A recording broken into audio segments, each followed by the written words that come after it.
Hey everyone, welcome back to Digital Revolution 101. This week we're going to be taking an in-depth look at the Sigma 18 to 50mm 2.8 and the Canon 50mm 1.4. Let's get started. The Sigma 18 to 50mm 2.8 is a great lens. The reason I say this is because it is a Sigma. Sigma makes some great lenses. I got this one because I didn't want to stick with Canon lenses. I wanted to try out a whole new variety of glass. And Sigma makes some of the best budget-friendly lenses. Although the 18 to 50 may not be the best zoom lens, it definitely is one of the better lenses I've owned. It features optical stabilization, which can be turned on and off, which allows for smooth motion during photography or videography. It also features a hypersonic motor, which helps focus the image quicker and quieter. This lens is made really well and feels really solid in your hands. Included with the lens is a lens hood, which blocks out unwanted lens flares. But for me, I like the magic that they call lens flares, so I usually keep it off. One other feature this lens has is in-lens zoom, which means even when you're zooming in, the lens does not change focal lengths up here.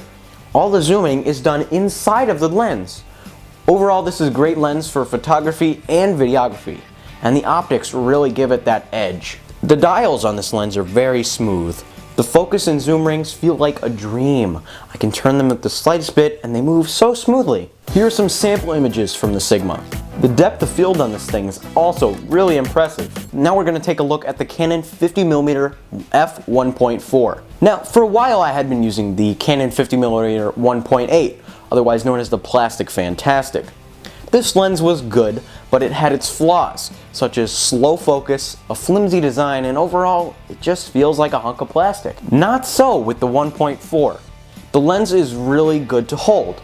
It's still made out of plastic, but it incorporates much more metal than the 1.8 did.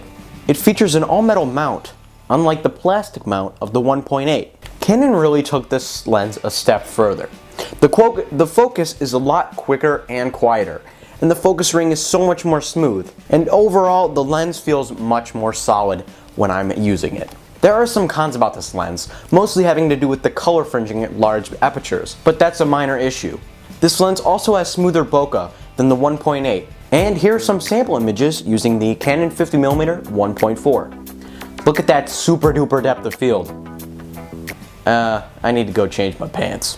Overall, these lenses are great step-up lenses from the kit lens and the 50mm 1.8. If you have the money, these lenses are great. To see all the images from today's episode in full resolution, click down in the down bar and you'll be taken to my Flickr page where you can see all the photos in full resolution. Thanks guys, and I will see you next week with a brand new episode. Bye!